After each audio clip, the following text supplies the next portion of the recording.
It started with a ring. A story about a super soldier and an artificial intelligence and their struggle to survive against an alien horde. A journey across a mysterious world and a secret that threatened to consume the galaxy. It continued through the eyes of the enemy. A look at the inner workings of an organization founded upon misguided religious beliefs. A personal quest to restore lost honor that leads to discovering the truth about the sacred rings.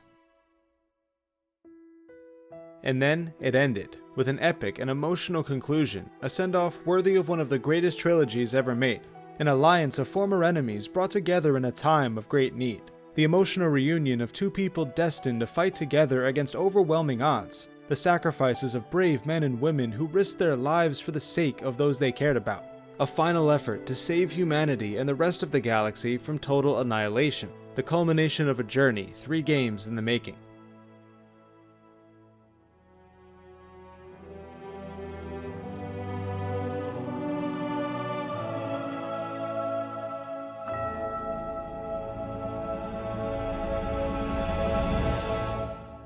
It's time to finish the fight. Here's a look back at the campaign of my favorite Halo game, Halo 3.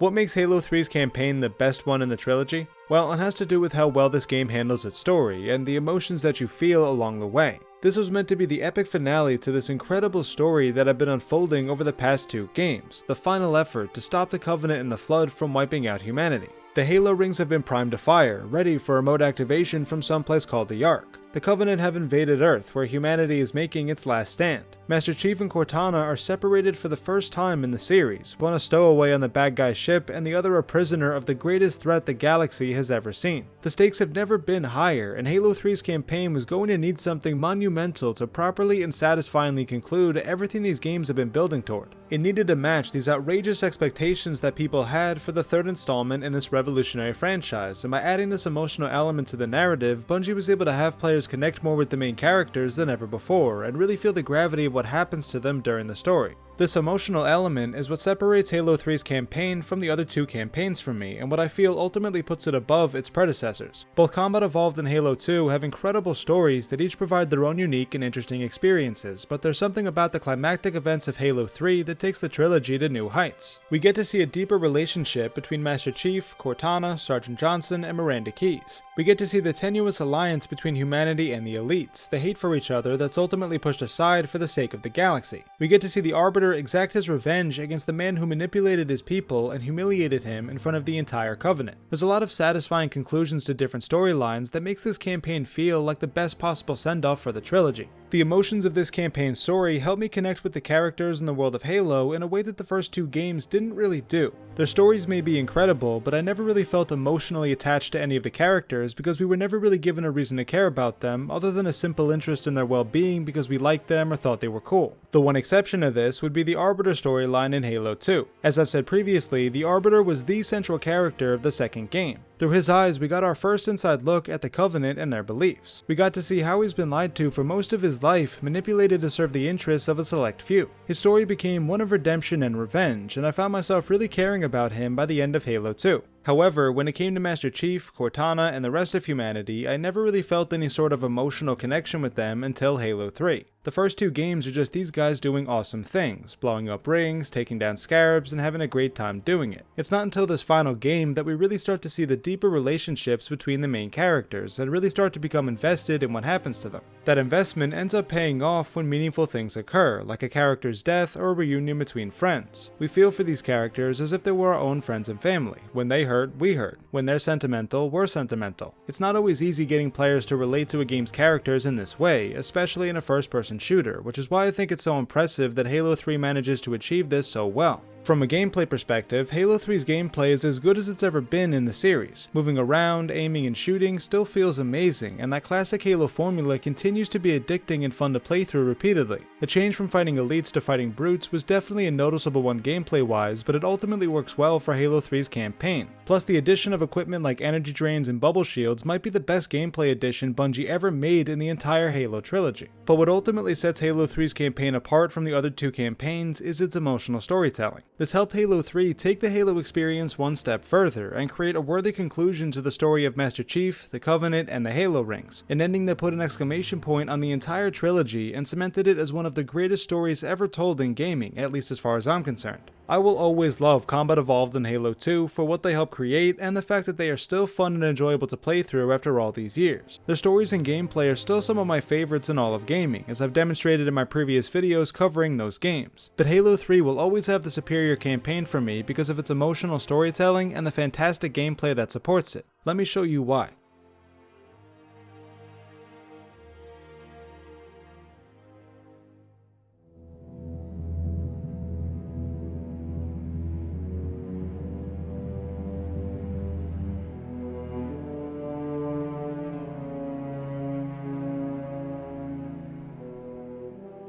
Halo 3 begins with an emotional scene, a sequence that sets the tone for the rest of the game and demonstrates exactly how this campaign is going to be different from its predecessors. Sergeant Johnson and a group of Marines mourn what they believe to be the death of Master Chief, their legendary hero and last hope for humanity, before he gets up on his own as if nothing even happened. The emotion we see from Johnson here is unlike anything we've seen from him before, and the melancholy soundtrack that accompanies this sequence further enhances the emotions we are meant to be feeling. It's a stark contrast from the openings of the first two Halo games, where Johnson is much more upbeat and entertaining to listen to. We also get a glimpse of emotion from Master Chief, who hesitates to answer Johnson about Cortana's whereabouts. One of this game's biggest triumphs is how well it's able to show emotion from Master Chief without ever showing us his face, something that works especially well later on in the story. We're also treated to a tense encounter between Master Chief and the Arbiter, two former enemies that are now forced to work together to save both of their species from the same threats. I like that we get to fight side by side with the Arbiter for much of Halo 3, but I do wish both he and the Elites had gotten a bit more time in the spotlight.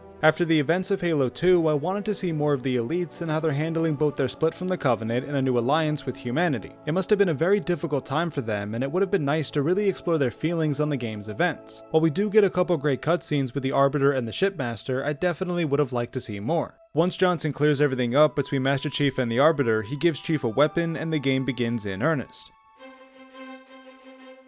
The first half of Halo 3 does a great job of introducing you to the new gameplay changes and additions that were made, while also setting up the climactic second half of the game. Throughout the first few missions, you get a sense for just how desperate humanity's situation is. They are getting pushed around by the Covenant on their own home turf, and there's a growing concern that they are running out of time. The first mission has you make your way through the jungle for extraction so you can regroup with Commander Keyes and the rest of her forces. When you reach her base, you can see how battered and bruised humanity's forces are. They barely managed to survive the Covenant's bombardments when they invaded Earth, and now they're trying to regroup their forces and find some way to stop the Prophet of Truth. While they're putting together a desperate last-minute plan to stop the Covenant, the Prophet of Truth sends a dark and threatening message that is meant to inspire fear in the remaining human forces. You can see in this scene how deranged he's become, dropping the wise leader facade from Halo 2 and appearing more like the madman he really is. He's ready to sacrifice everyone so that he can become a god by activating all the Halo rings, a delusion that will lead to the death of all sentient life in the galaxy. His message is followed by an assault on your base of operations, forcing you to scramble to evacuate the wounded and escape to execute the commander's plan. The Covenant sweeps through the base, showing no mercy to any human they come across, wounded or otherwise. It's just another demonstration of how humanity can seem to do nothing against the might of the Covenant, with even Master Chief forced into a tactical retreat. The next two missions involve you fighting your way towards what you believe is the Ark, trying to punch a hole in the Covenant's defenses so that Lord Hood can lead an aerial assault against the Forerunner ship. While there's a lot of great gameplay that takes place during these missions, my favorite section by far is the battle against the Scarab. At the end of the third mission in Halo 2, you need to jump on top of the Scarab making its way through New Mombasa and take it out from within. It's one of my favorite parts of that game and something I hope they would bring back in some form in Halo 3. Well, not only do you get to take out Scarabs in 3 different missions, you get to take them all out in different ways, the first of which involves a mongoose, a marine, and a rocket launcher. This fight is like something you would expect to see in Halo's multiplayer, not its campaign. You're driving around in this ATV with an NPC riding in the back that's shooting rockets at the legs of what is essentially a giant Covenant tank. It's such a bizarre sequence, yet it might be the most fun I've ever had in any Halo mission. It's easily one of the highlights of Halo 3 for me, and a good example of the kind of gameplay that supports the epic feeling of the campaign story. When you finally succeed in destroying the Scarab and all the Covenant anti-air weapons in the area, you watch in awe as Lord Hood's forces assault the Prophet of Truth ship to the sound of epic music. Unfortunately, you're too late. The Covenant activates the artifact they uncovered in a dramatic sequence that turns the screen black and sets up the emotional second act of the game.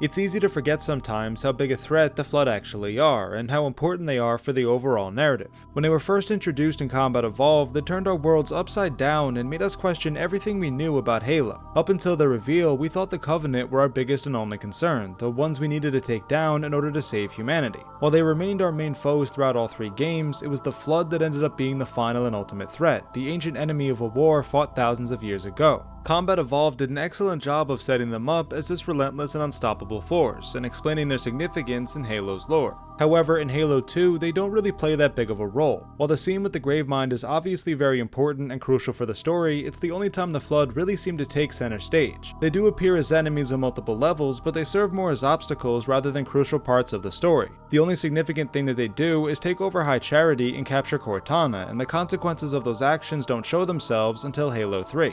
Right after the Covenant activates the portal and travels to the Ark, a ship suddenly appears from out of slipspace carrying a small army of Flood. Other than the Halo rings firing, this is the worst possible thing that could have happened to humanity, and they begin a desperate attempt to contain the outbreak before it consumes the entire planet and wipes out the human race. As you make your way back through the previous level, you can see how quickly the Flood are able to spread and take control of the area. They are as relentless and aggressive as they've ever been, and they're even more dangerous now thanks to a new Flood type that was introduced in this game. This new enemy is basically a shapeshifter, able to change its shape to fit whatever the situation calls for. They're a real pain in the ass to deal with, especially later on in the game when you need to make your way through the remains of High Charity. Despite that, however, their addition gives the Flood a bit of an update when it comes to combat, and makes your encounters with them much more interesting as a result. As things grow more and more desperate, the elites finally make their grand entrance into Halo 3's story, dropping their pods into the middle of the battlefield and jumping right into the fight. From a story perspective, this is one of my favorite parts of the game. The elites have been such bitter enemies for Master Chief and humanity over the past 2 games, and to see them helping now instead of attacking you truly is a welcome and memorable sight.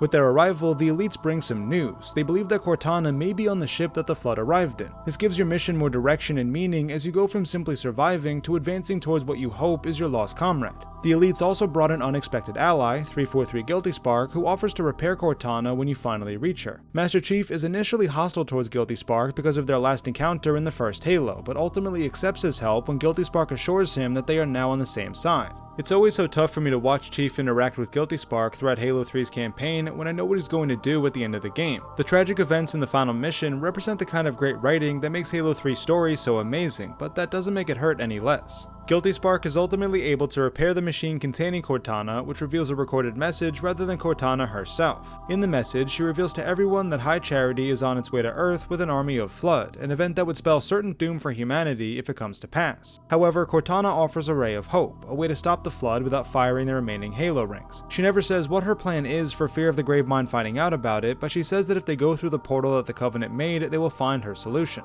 These revelations cause quite a stir among both the elites and the remaining humans, leading to a tense discussion between these former enemies. This is such a great scene because it once again leans into these emotional connections we are meant to have with the main characters and adds to the dramatic nature of the story. It's also one of the few times we really get to see the elites engage heavily with the narrative. While Lord Hood and the Shipmaster have a heated debate about what to do next, in the end, cooler heads prevail. Master Chief's trust in Cortana assures him that her message is telling them the truth, which leads him to declare his intentions to go through the portal and find the solution himself. Even though Cortana herself isn't in this scene, you can still see the relationship between her and Master Chief, the the feelings they have for each other which have guided them through all 3 of these games. It's a bond that has seen them through a lot of hardships, and what ultimately ends up helping them save the galaxy.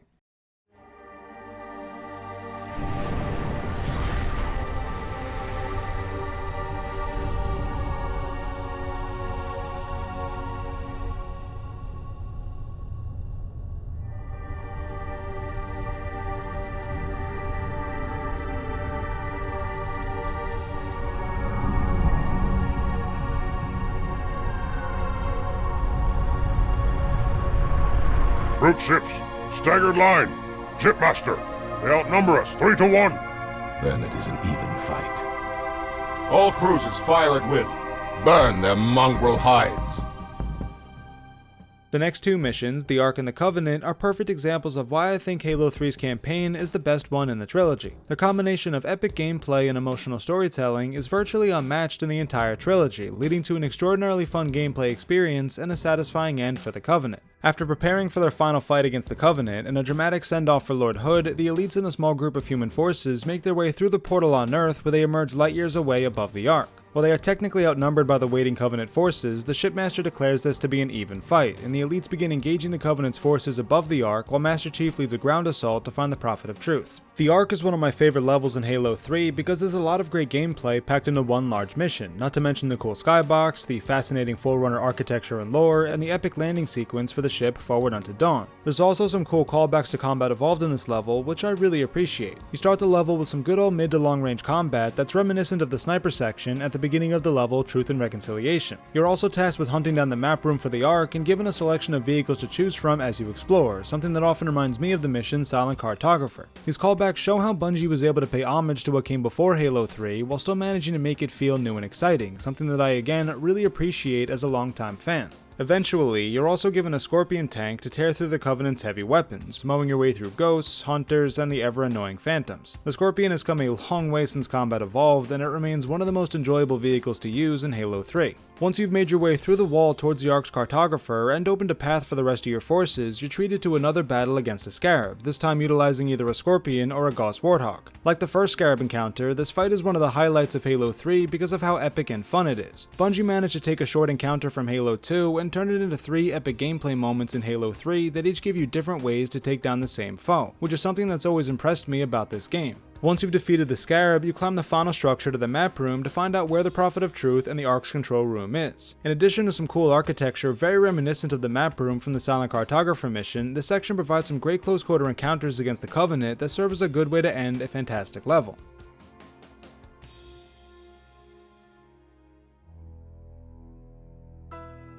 Then, we enter the best level in Halo 3, the final assault against the Covenant and the Prophet of Truth. Like the Ark before it, the level of the Covenant is packed with amazing gameplay sequences and epic moments, as well as some very emotional and satisfying cutscenes toward the end. The mission begins in the thick of battle, with one of your Pelicans getting shot down and your landing zone filled with Covenant forces. There's an anti-air wraith nearby, as well as some brutes with some heavy weaponry assaulting your position. Luckily, the game gives you some heavy weaponry of your own, a new toy to play with that can easily wipe out the toughest of opponents. The Spartan laser is a force to be reckoned with, able to take out vehicles and fully armored brutes in a single shot. It's a really fun weapon to use, but it's a shame that this is the only level where you really get to use it to its fullest extent. At the very least, you get to use it one more time later on to take out 343 Guilty Spark in the final mission. Once you've cleared out the Wraith and other Covenant forces, you're given a Warthog and some Marines so you can assault one of the 3 towers powering the shield that leads to the control room. This section is just more really awesome Halo gameplay that sees you take down waves of Covenant forces both outside the tower and leading up to the shield's control panel. When the shields for your tower and the Arbiter's tower go down, you head back to the beach where you first arrived to take a Hornet across the water to the 3rd tower.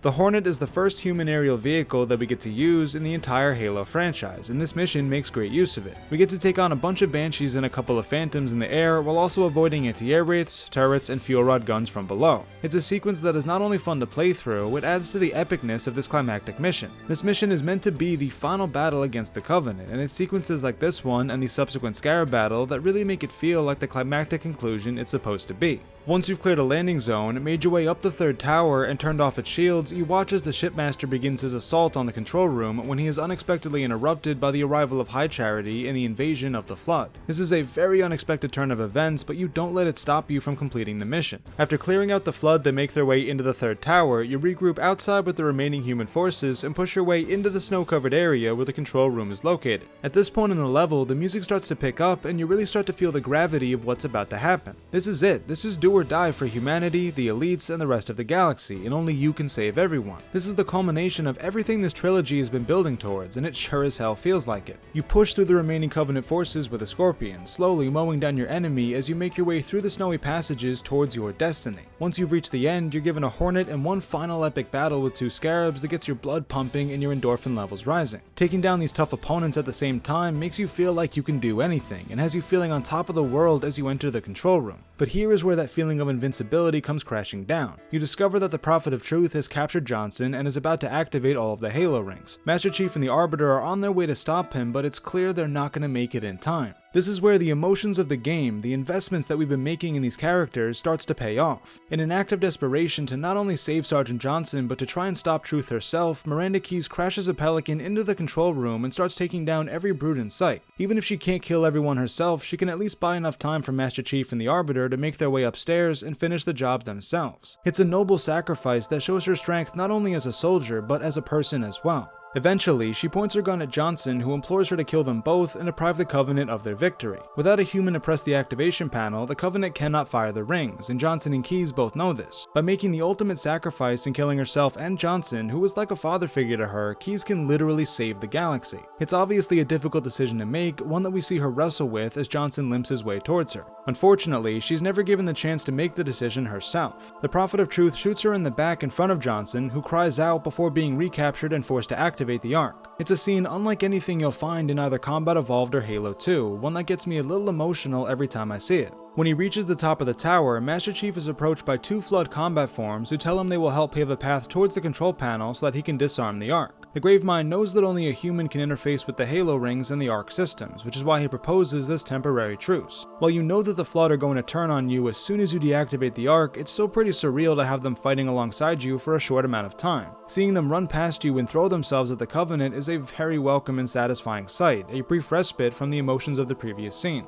Once Master Chief reaches the control panel, he looks on as Johnson holds the body of Miranda Keyes and mourns. As I said, Johnson was sort of like a father figure to her, and her death hurts him especially hard. The Arbiter confronts the Prophet of Truth, who thinks he's already won even as he's slowly being taken over by the Gravemind. This is such a satisfying scene because we get to see the Arbiter finally get revenge for the events of Halo 2. While I do wish the Arbiter and the Elites had gotten a little more time in the spotlight, this scene still lands very well and does a great job of wrapping up both the Arbiter's and the Covenant storylines. With the Prophet dead and the Ark disarmed, the Gravemind turns on Chief and the Arbiter as expected, leading them to retreat back towards the elevator. They drop down a previously unexplored opening where Master Chief follows what appears to be a vision of Cortana that leads him to discover her solution for the Flood. A new Halo ring rises from the clouds below, still under construction, which makes it the perfect weapon to use against the Flood. By lighting this incomplete ring, it will destroy itself, the Ark, and any Flood nearby instead of killing sentient life as intended, the perfect plan for dealing with the Flood without activating the rings. In order to activate this new ring, Chief needs to find Cortana, who still has the activation index from the first Halo ring. This leads to an emotional reunion between the two and the perfect ending for this incredible trilogy.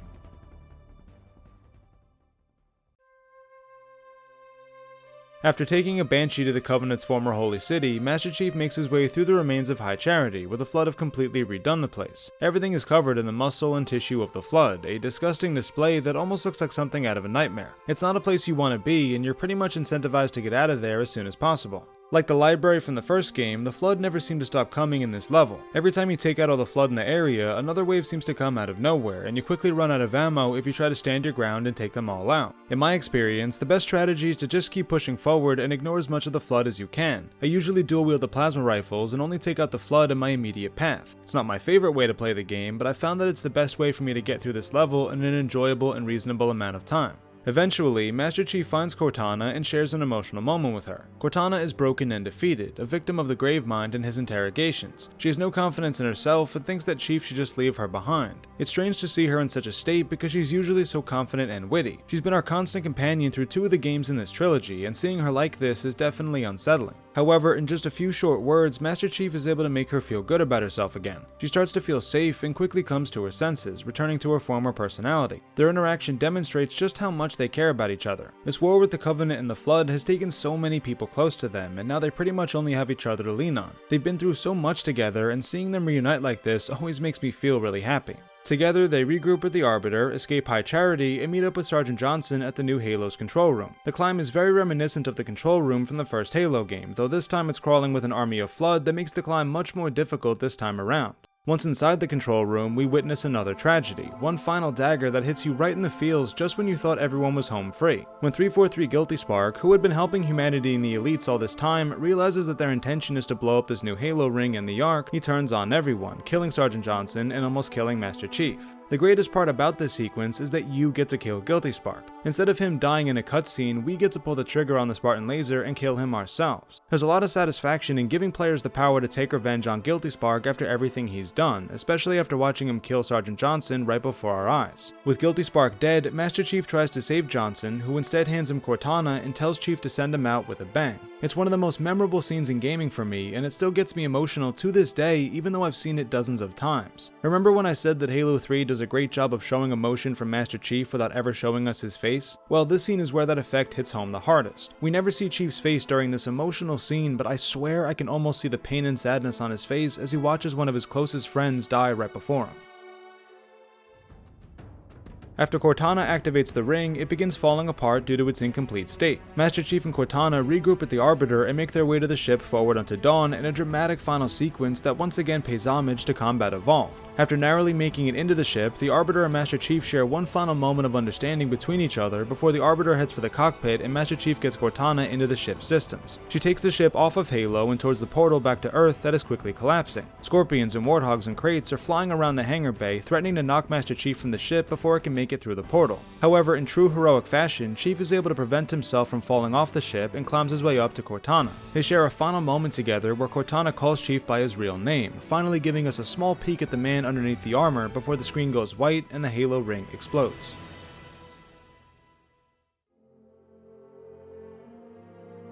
Halo 3's epilogue is the perfect send-off not only for Halo 3, but for the trilogy as a whole. Master Chief saves humanity and the rest of the galaxy from the threat of the Covenant and the scourge of the Flood, but he ultimately doesn't make it home, the portal closing before Forward Unto Dawn could fully make it through. Instead, the Arbiter makes it back to Earth, where he shares the story of what happened. Humanity creates a memorial to honor those who risked their lives by going through the portal to save the galaxy. It's once again an emotional moment in the game, the final and best way to wrap up all of the amazing things that happened in this game. Through a combination of excellent writing, emotional music, and epic gameplay sequences, Bungie was able to create a worthy conclusion to the story of Master Chief, the Covenant, and the Flood, a conclusion worthy of one of the greatest trilogies ever made.